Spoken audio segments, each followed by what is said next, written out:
Welcome. This is Prickly Pears, the pod where we celebrate uninhibited brown women. This is Nalini, and there is no Ankita today. She's somewhere on the west coast of the US as we talk. But I couldn't be more excited to have a wonderful guest with us today, Honey Pamnani. Thanks, Honey, for joining us.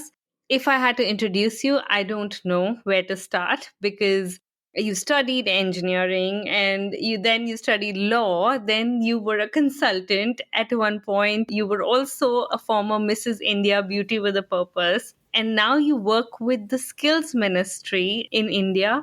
On top of all of this, you make amazing singing videos on YouTube. So thank you so much for taking time and talking to us about purpose. Like, who else better than a beauty with a purpose? Thank you so much, Nalini. That's very kind of yours. And I actually connect a lot with the word relentless. And that kind of defines, the different kind of things I try to keep experimenting with. And in a way, this has been a process where I like to design my life. I'm an artist by heart. So even in, the moments where, I really had, tough days. That time also I used to write about, dreams and aspirations that I would want to do. After all, you have got just one life. Why not to, try more? And I mean, somewhere as women, we are always told that, you can't get best of everything. I think that's what I am kind of a rebel for. I mean, kind of trying to break that stereotype, just experimenting and designing. And you're very successfully doing it. Like, I'm sure so many people who look at you in the different walks of life that you touch are so inspired by whatever you do, because you're clearly, at least from the looks of it, and you seem to have found your calling and you do everything that your heart desires. But tell me more. Like, if I quiz you a little bit on purpose, what are your thoughts? Do you think you found it? Was it accidental, or was it very purposefully done or purposefully found? I think my personal belief is that, we have multiple purposes in our journey of life. Things which mattered 5 years ago were different than what, I want today. It's a gradual process, but at the same time, I think that, there could be multiple purposes coexisting. Something that you have at a soul level, something that you have at a, emotional level, or, at your present level. So there could be multiple such segregations. And I have spent a lot of time, especially in COVID, to think a lot more about all these aspects of life. Somewhere I was actually making a sheet of, things that I would want to do in life. And they were like very, very different. Even the music channel idea, it was a very random thought that I always had in mind, but never really kind of had that courage to, even kind of venturing into something like this. But I would just want to, have this thing as a sense of, tasting experiments, like tasting wines. So these are like different things that have given me high in life. You can't have a serious purpose just around work. You would have some expectations around, venting out your creative side or your emotional side. So I've been trying to figure out different purposes. If I have to professionally, I feel that empowering dreams, empowering, enabling lives is something I've always felt very close to. And actually, this thought came for the first time when I was in my engineering, and I was actually thinking that this was not my calling. I wanted to do something for society, something, so that those thoughts used to come to my mind, but I never had any answers for that. What to do about it. And I proudly represent the Orkut and Yahoo Messenger era. Internet had just barged in, and you have limited exposure being in small cities. That was a limitation. I never had heard of even the term public policy, so I had remotely any idea of what to do about it. But somewhere I felt that if I want to do something for society, I should be studying law at some point of time, and that would make me more holistically aware about the system, the society around me, things around me, how they happen, why they happen. So that was an interest area. And then I was trying to connect dots, that how would I do law after engineering. Found options which I never thought that existed as a possibility. After law, then it happened to be liberal arts. That was another interesting area to explore. And I think that was very well-rounded and very enriching academic journey, which I really did not plan. I just kind of, kept on discovering what is interesting me now. With a broader goal in mind, right? I remember, I don't know what that analogy is called, but basically the yellow cars syndrome. So if you start thinking of yellow cars, and you only see yellow cars everywhere. Yeah, absolutely. Yeah, that's what it sounds like. So you were in engineering, and even at that time, you thought that you should do law, like you knew that you were going to do law next. It was intentional from the perspective that I did not want to go for a path where I'm not sure of, but I was kind of confident that this would somewhere lead me to know more about society. I was not sure whether I would go in as a litigation lawyer or how would I do it. Even as a law student, I did multiple internships. I worked with an activist.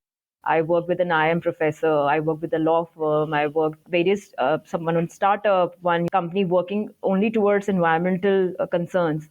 So it was a very, very different perspective that I wanted to get in because obviously, I mean, I was enjoying the process because you don't know what you really want to do until you have explored the entire spectrum. That was the thought. And eventually, I kept on discarding ki ye nahi karna hai, ye nahi karna hai. And that kind of helped me to pursue further studies. And I think the Young India Fellowship was a great, very enriching experience that way that helped me to get exposed to so many possibilities I never thought of. And then, even though I started my career as a lawyer, but I kept thinking that I'm not really doing what I really thought. And at every stage of my life, I have always kind of revised my initial callings with what I'm going with. Then I thought maybe why not to try consulting, where I would not be just limited to a role of a lawyer. My venture into consulting was into higher educations. Again, from that, then I had this drift towards strategy consulting for some time, some point of time. And then while I was in London, I again had this question going back and revising that, actually I'm drifting from the initial thought through because of which I planned all of this. So that brought me back to impact space. I think I was destined to come here. Things just fell in place. I kind of got into something that really excited me, that really gave me that kind of meaning. And why I can enjoy it more is also because I have experimented all other different things that I had small aspiration for. And I'm really, really passionate about the work I do, working with government, launching policies and in a way contributing to nation building, speaking to all sort of stakeholders from bottom of the Yeah. pyramid to very, very senior industry leaders or government stakeholders. And it really adds to that curiosity. Not really curiosity, adds as a fuel to my aspiration to know more about society and make a meaningful impact. It's so interesting that you say that your aspiration is to know more. Generally, aspiration is to earn X amount of money or to like land that job or to be, buy a house. It's very common to hear those aspirations. And you also mentioned, which I want to quiz you a bit more upon, that you were in London, you've spent time in different parts of the world. What was motivating you to, because what you said in theory is it's very common to read, but it's very hard to implement, that you should always keep checking up on yourself on whether you're fulfilled or not, and then you realign with what you initially started, and then take the hard call of leaving something and making that drastic change. So when you were in your cushy life in, let's say, London, what made you take that call? Okay, today I'm going to quit, like today is the day. Was it a sudden moment, or was it like you knew that you were not happy? So actually, I would not say that I wasn't happy. It was just that I was more greedy to have more from life, push myself beyond my comfort zone and to explore more about things that I kind of want to do, but I'm just having my own self-created inhibitions to really follow my heart. I started meditation. I started journaling. I used to really think about how would I want to be next 5 years and how would I want to shape my life. I'm always reaching out to people on LinkedIn whom I look up to, and I request people to be my mentors. And I actually try to understand what success means for different people. So that also kind of helped me evolve my thought process that, okay, X amount of money or X amount of comfort, even after that, people have, aspirations. They want to do more, they want to give back. So it is different for different people. I thought that, contributing directly to a problem statement, I feel very, passionate about, and which I think that I can actually bring in all my strengths together for. I think that would give me a lot of satisfaction, a lot of meaning. So why not to try? I never ran after paycheck. In fact, I remember one of these lines from my professor at Young India Fellowship. He said that, all the high paying jobs are waiting for you in line, but, if all of you run after those, who's going to solve real problems for India? What if you really solve something that paves, or opens up paths for so many other people? And when I was making those calls, one line from my father really hit me hard when he said that अपने लिए तो हर कोई जीता है. If you are getting an opportunity, create and kind of an amplifier effect and changing lives beyond your family, and you are getting paid for it, and that's your job. I think there could be nothing more powerful than that. So I think that way, and working with government, I thought would help me in kind of influencing decisions which are leading to systemic changes, which are otherwise not possible if you get into impact sector just as it, because there are different levels also there as well. That's interesting. Are you happy after taking all these calls and where you are now? Are you happy? I think happiness is a state of mind, and we have to choose it. It's not dependent on any destination. It's about enjoying, the journey of life, absorbing every flavor that has kind of come to us. And purpose also is something, it cannot be static. It keeps on evolving. And at times it's just about you living your present moment to the fullest and, making most of it. Because if the purpose goes on to become static, what will we do if that purpose is fulfilled? We'll go mad. Every day when you're waking up and you have something pushing you to get out of your bed, that's enough to be called as a purpose. And as you said before, that purpose is different for your personal life and your emotional life and your creative life. And so clearly you think that it's not one thing that a person is born for, it is many. Absolutely. I mean, it's just one life. Why to play just one character? We are those rangmanch ke kalakar. I've always liked fancy dress competitions, so I feel that kind of acting. I'm making a role play for that in real life also. At when I go for my music recordings, I'm in a totally different avatar. When I tried pageant, it was a completely different experience, and it was exciting to push myself from that comfort zone. And I've been a nerd for the most part of my life, and I wanted to do things that would really challenge me. That can you actually stand next to a model and be equally confident of who you are?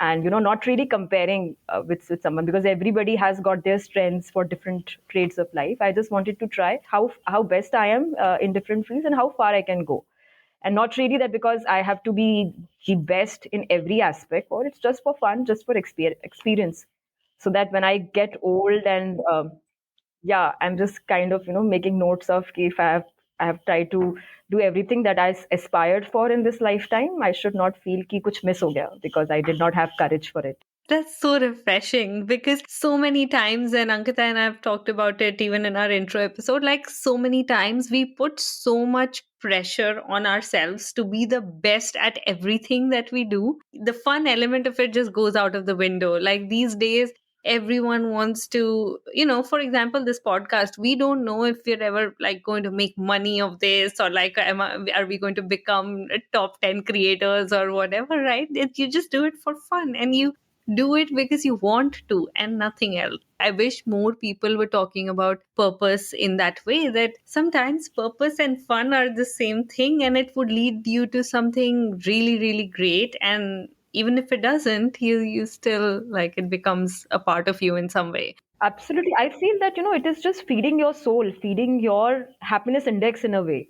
Who cares about these titles of, top 10 creators or top 10 influencers? I mean, why Yeah. do we have to be part of race in every walk of life? Aren't we doing it enough in our professional lives to be the best performer, or like the one who's riding the corporate ladder at a faster pace?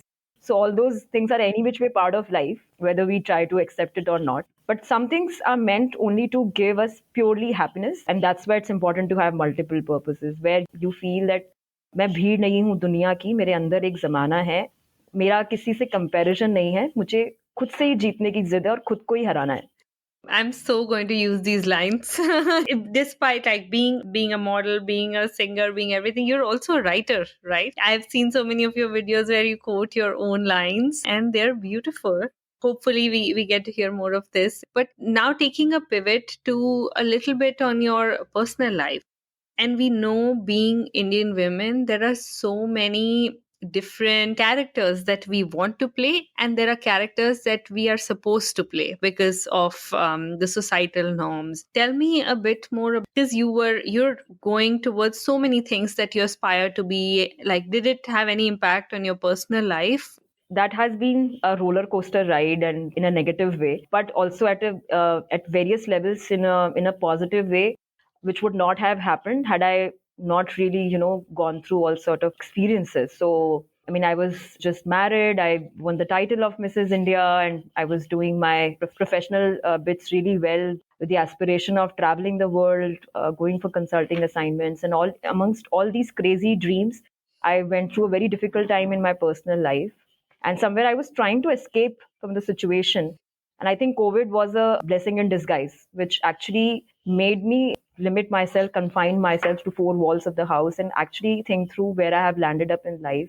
Is it adding, any positive value towards my journey, towards my overall well-being, which I was kind of running away from? As an Indian woman, it's commonly said that you can't have it all. You can't have a great personal life and a great professional life all at the same time, because sacrifices and all those expectations are mostly for women to step down, to really submit for the familial expectations. And most of these concepts around, adarsh bahu, adarsh ladki, all sort of adarsh definitions have been meant for women. I've hardly heard these kind of expectations from typical Indian society being raised for men, even in the 21st century. I went through divorce, and it was a very, very difficult experience.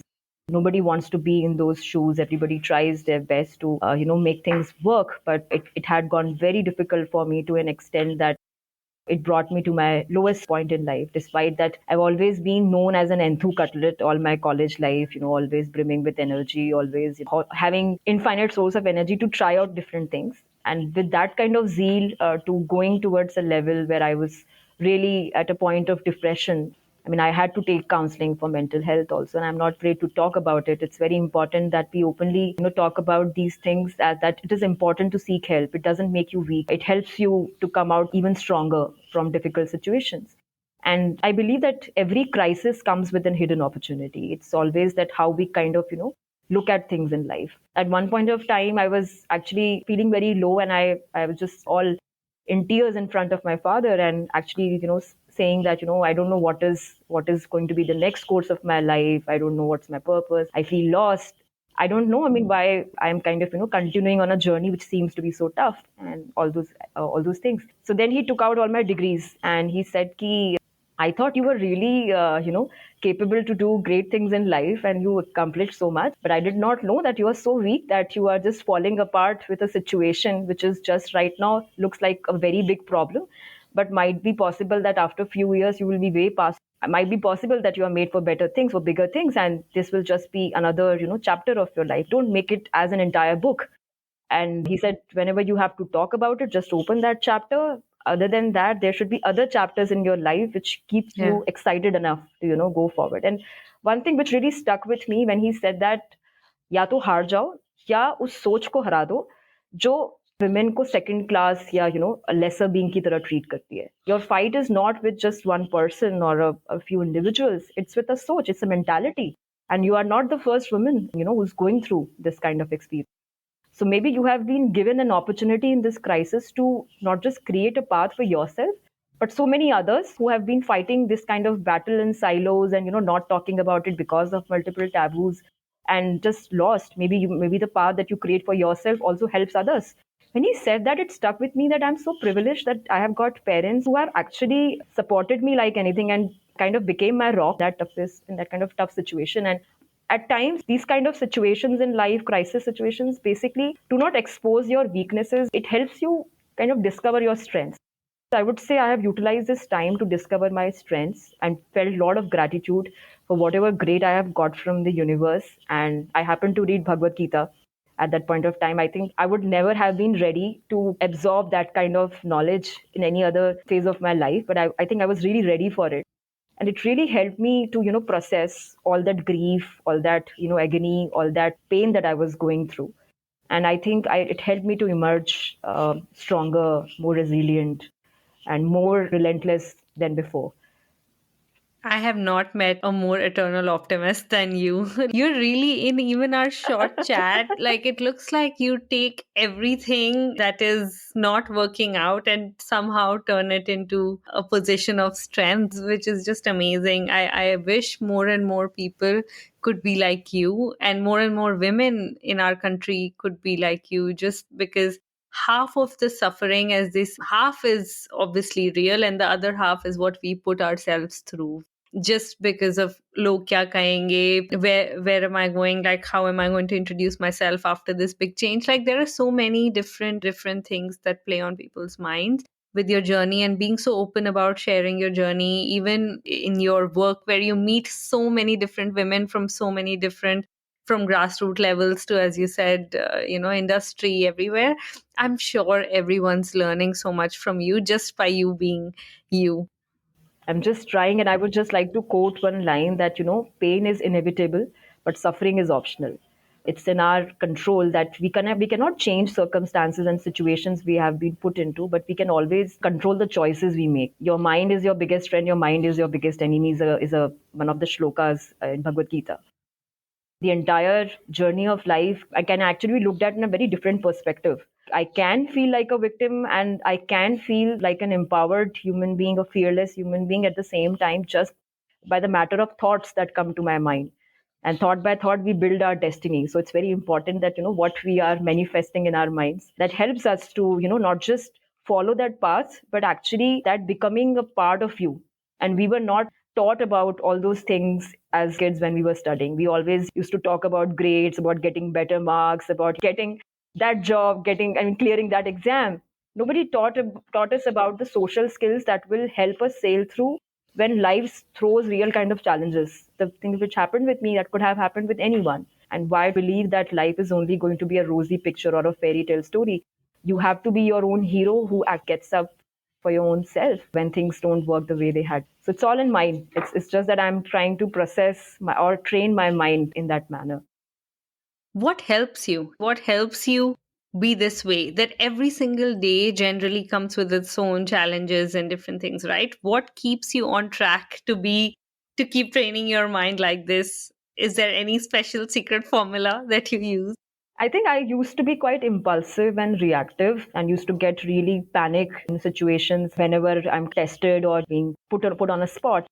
But I eventually have evolved or trying to be evolved into someone who responds and not react. Every time a tough situation comes in or I'm in a soup, I feel that you're still at a very good position. You're still very privileged. You have to apply your brain to kind of find out the right solution. Till that capacity is with you, I think you can solve anything. You can navigate any path. If I have kind of given up from my mind, वो कहते हैं ना मन के हारे हार है, मन के जीते जीत है. If you feel defeated in your mind, then nothing can help you. But if you always, start your day with an affirmation that you are a winner and you want to make a difference, to create a difference in this world, and you have been given all those things which actually would help you sail through if you are able to figure out a way applying your brain. I just pray that, whatever challenges have to come in life, I am ready to embrace them fully. I just pray to God that my mind is working in that right capacity where I'm able to navigate the solutions. I think that's the way out. And it is working for you. I want to be conscious of time, but I do want to talk about your singing, because it clearly brings you a lot of joy. How did you get started in this? How did you get started with this YouTube singing channel? And it looks very professional, by the way. Tell us more about it. So I've been always, connoisseur of art and music and dance and all such, creative things. Always, wanted to do something about it, but I never learned anything professionally. So I'm not a trained singer. I'm not a trained dancer. That was my inhibition to even, try for anything beyond my comfort circle. If you have to perform also, just perform in front of those limited people whom you are sure that, kind of know you and will be polite enough to tell you even if you're not doing good, but not bypass that. I mean, at times, when I used to send recordings to my friends, some of them very generously said that, why don't you do something about it? When I was going through this difficult phase in my journey during COVID, time of separation, and I actually, my father used to sing this, one of the very famous Hindi songs, which is not very popular, which has a very Sufi meaning to it that, you never know the way, I mean, just surrender to the Supreme Soul. No one knows the will of God. No one knows the way He's running the world. And the best thing a human can do is just believe in that upper and supreme power and just, surrender life to that.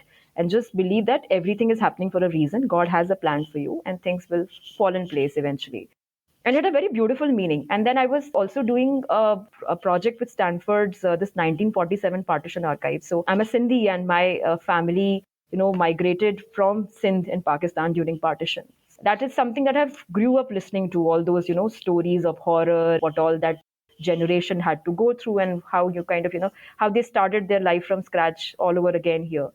And I was interviewing people, and it's very surprising that a lot of the oldies I spoke to, they were just such eternal optimists, giving such wisdom filled words in my conversations as an oral historian. And one of the common concern was that nothing is happening with respect to Sindhi culture. It's dying, it's scattered all over. And I just thought that try to connect both the links, that I would want to do something, preserve my culture, and also spread the beautiful music that my father keeps humming. So that's how the thought of music channel came to my mind, and I enjoyed it so much. In that video, nobody can tell that what kind of chaos I was or soup I was into, because when I was singing, I was just on the top of the world and really enjoying it. So even the person in the studio said that you really sing like a professional, because I said I was just not concerned about anything else. I was just enjoying the process. And then I felt that this is something I would like to take up. The first song got very good response. People from all over the world, a lot of people from my community reached out, really encouraged me. Though my theme of my channel has not stick to just to Sindhi music, I attempted Punjabi, and but the whole idea of the channel was to spread positivity, to spread hope, and to tell that life should not be taken up seriously, that you stop enjoying the pleasure and the small things that gives you joy. So my music is all about that. I really love it. And anybody asked me that are you planning to do it full time, or so, or how many viewers have you got and how many subscribers you have got? I mean, I'm just doing it for my happiness, and if it gives happiness to other people, it just serves the purpose. It's not for any other agenda. If you didn't tell me that you were not professionally trained, I won't have known. And I don't think anybody that listens to that would know. You definitely sound really professional, but that's no reason to make it into a profession. Yeah, and the best thing it did to my life is that all the discussions at home were always about personal life and the chaos that I was going through, and suddenly it became about music. Because and even my relatives started talking about my music, so it just changed the course of conversation. And I was like, that's really, this is interesting. I don't want to talk about the same chapter every time. This really changed the course of things post work also for me. So I used to really look forward to my time after my office hours, where I have to just record something new, write something new. That's amazing. And somehow, if someone goes through many a negative experience like yours, and I have a couple of friends who went through divorce as well, and one of them ended up becoming a pilot in her free time because she wanted to like find something that drives her beyond all of this chaos. Like another person became a professional golfer. They were trying to get away from something, but at the same time going towards something that they always loved and wanted to do. I mean, I don't want to be prickly and say that, but clearly sometimes divorce does people a lot of good. That's actually true. I mean, that's a brighter side to the entire ordeal. That it helps you to prioritize yourself. It helps you to discover a lot of things about your inner self which were otherwise ignored. Because as women, it is always expected us to be sacrifice ki murti, sabka comfort or sabka, as in liking and everything, to be kept above everything else. So we never really prioritize ourselves, our well-being. We are called selfish if we try to do that. So I think in a way, this generation is fighting for something which would make it easier for the next generation to live life on our own terms without feeling embarrassed or any which way kind of feeling bad about it, that you are prioritizing yourself. You have to learn to keep healthy boundaries. You have to, it's our right to expect equal partnership, mutually respectful partnership. So I think it's all about, I think, this generation's sacrifice that will help women from the coming generations in India especially. Like the previous generation helped us survive, and now this one would help them thrive most likely, and that's my strong feeling. And this, I just would like to quote one line. It says, and I try to attempt something on the journey of life and we being a character, that इंसान उम्मीदों से भरा एक परिंदा है, उम्मीदों से घायल है पर उम्मीदों पर ही जिंदा है, जिंदगी में इतनी शिद्दत से निभाना अपना किरदार कि पर्दा गिरने पर भी तालियां ना रुके. Okay, at least I have to clap. This is it's a very timely cue for us to also have our parda on. We're almost at the end of the episode, but before I let you go, honey, I you have to sing for our audience. It's not. I know that they will anyway go to YouTube and find you, but what are you going to sing for us today? Okay, this song comes to my mind. I think this is from movie Taxi Number 911. It has always hit a chord, and that's how I would just like to sing this one. आजमा ले आज खुद को आजमा ले फिरता है कब से ये दिल संभाले हो बोल ये लब पे रुके हैं तेरे सजदे में झुके हैं पल पल बिखरे हैं कितने उजाले क्या करूं क्या सोचता है चैन दिल का ढूंढता है अपने दिल को तू संभाले बीच का पर्दा उठा ले आजमा ले. And it's so relevant to our topic. So thank you for that. But before we end the episode, and we know your views now on purpose that it has to be many, it can't be just one because we play many characters in our lives, and if we're the hero in most of those, the characters in the plays that we play in. But one final thought, if you were to leave our audience with. I think it is important to realize that we have immense source of strength within us, and we have the capability to navigate any challenge in life. Just don't lose faith, just don't lose hope, and just always, learn to be confident, even if you're faking it, because it's ultimately fake it till you make it. Don't be afraid to, face challenges in life. It's all about embracing uncertainty with full faith. I would just like to leave a food for thought.